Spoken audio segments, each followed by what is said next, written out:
Bom, ao longo dos anos eu queria servir a Deus, né? Eu servi a Deus a vários lugares, eu fiz muitas coisas, mas a maneira como Deus me deu um dom, que foi o dom de revelação, foi uma coisa muito sobrenatural, porque eu comecei a receber a percepção quando eu orava, né, num grupo de oração, eu recebia aquilo que a pessoa estava passando.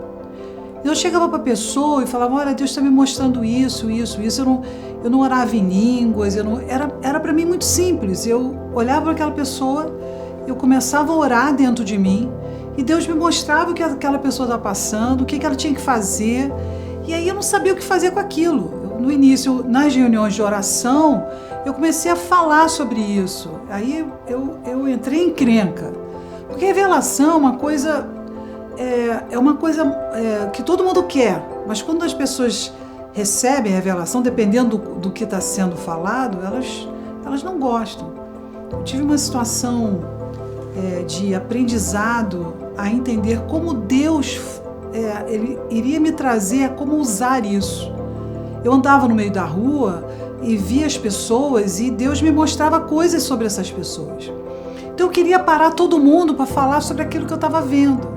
Ou então eu estava numa igreja, eu queria falar com as pessoas e eu não podia, porque na minha época ser profeta, antes já não era fácil, mas não era não era um conceito que era harmonioso, né, dentro nas igrejas, profeta, né, ser um profeta.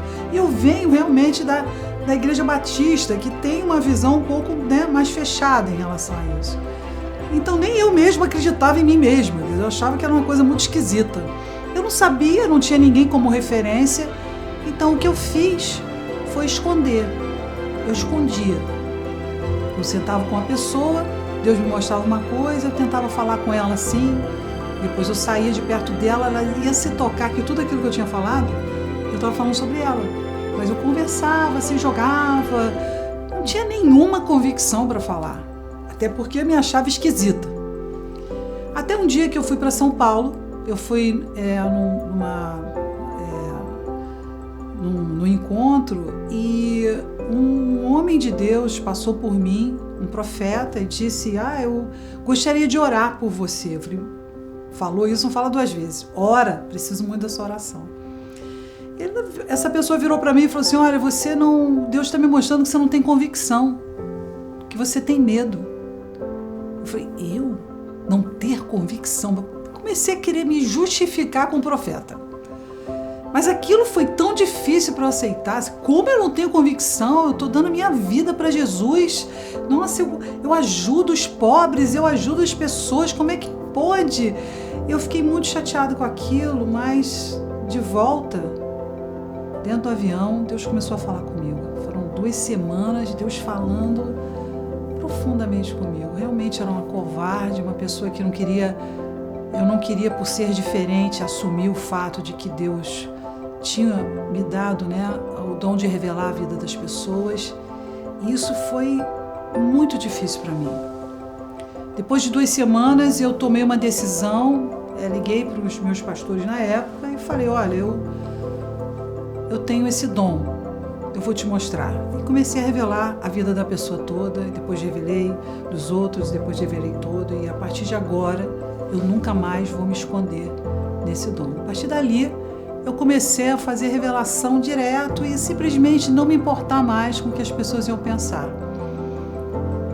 E foi um caminho difícil, porque quando você está lidando com dons, você vai aprendendo a ter sabedoria como apresentá-lo nas pessoas, a pessoas, né? Não é o fato de eu estar vendo o que está acontecendo na sua vida que eu tenho que falar. Então eu tive que passar todo um caminho de humildade, de profunda descoberta com Deus, de que como servir a Deus, você precisa estar com o seu coração sem orgulho, sem achar que você é alguma coisa. Eu saí da autoestima baixa para um super ego e aprendi com Deus a trabalhar esse orgulho, que era um medo que eu tinha muito grande, de ser uma pessoa muito orgulhosa a ponto de eu não enxergar mais nada, ficar completamente cega. Porque se era o dom que eu tinha, era a visão, eu não queria ficar cega. Então, dentro desse processo, eu tentava me encaixar em todos os ministérios para fazer o que todo mundo fazia. E nunca deu certo. A minha vida inteira eu nunca consegui ser igual a todo mundo. Mas eu tentei. Eu tentei porque é muito mais fácil. É muito mais fácil alguém me dar uma ordem, como eu quero alguém me dando ordem, dizendo as coisas, fazendo e tal, dentro de igrejas e abrindo igrejas. Eu abri não sei quantas igrejas, adorava abrir igreja, mas definitivamente meu caminho é servir as pessoas. Então eu levei muitos anos também para aprender que aquilo que eu tinha recebido eu teria que ensinar outras pessoas a fazer, que é a cura interior. O que é a cura interior? Você tem Jesus no seu coração, às vezes não tem, mas vamos lá, partindo da premissa que você tem Jesus no coração, você tem um caminhar com Deus. Só que esse caminhar ninguém te explica, sabe? Não, lê a palavra, faz não sei o quê, mas o discipulado, realmente foi a base, né? Depende do discipulador. Porque dependendo do discipulador, ele pode te fazer você chegar num caminho certo ou não. Mas existem coisas que Deus te ensina, como o relacionamento pessoal, que faz você não só crescer, como amadurecer e aprender a lidar com as suas fraquezas, com os seus fracassos, com as situações que você não consegue, criar novos desafios para você. E o coração é um lugar muito difícil de alguém entrar, porque quando você senta com uma pessoa para falar de coração para coração, nem sempre você está aberto a querer falar das coisas que você está sentindo.